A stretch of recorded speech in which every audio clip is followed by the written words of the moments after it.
एक जादूगर था जो रोज भेड़ें काटता था, लेकिन एक दिन उसने कुछ ऐसा किया कि भेड़ें खुद अपनी मौत का इंतजार करने लगी। गुरजेफ एक कहानी बार बार सुनाता था कि एक जादूगर के पास बहुत सी भेड़ें थी और उसने पाल रखा था भेड़ों को भोजन के लिए।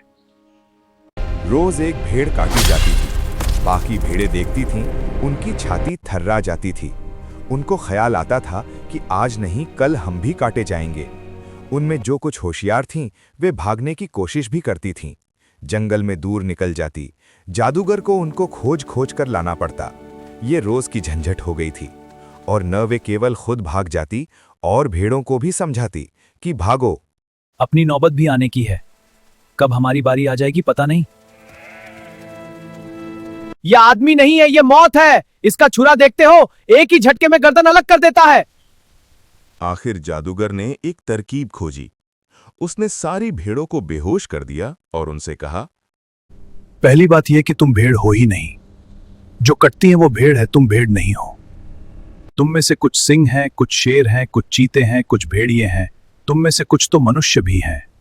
यही नहीं, तुम में से कुछ तो जादूगर भी हैं।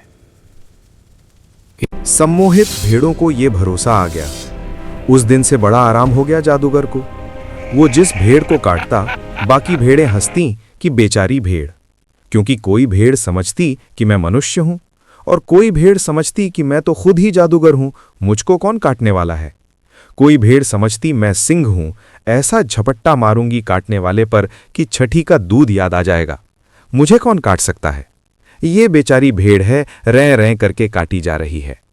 और ये भेड़ भी कल तक यही सोचती रही थी, जब दूसरी भेड़ें कट रही थीं, कि मैं सिंह हूं, कि मैं मनुष्य हूं, कि मैं जादूगर हूं, कि मैं ये हूं, कि मैं वो हूं। उस दिन से भेड़ों ने भागना बंद कर दिया। गुरजीएफ कहता था, आदमी करीब करीब ऐसी हालत में है, तुम सोए हो, गहन निद्रा में सोए हो। आध्यात्मिक अर्थों में सोने का अर्थ समझ लेना। सोने का अर्थ ये नहीं होता कि जब तुम रात को बिस्तर पर आंख बंद करके सोते हो तभी सोते हो, वो शारीरिक निद्रा है। आध्यात्मिक निद्रा का अर्थ होता है जिसको स्वयं का पता नहीं है, वो सोया है।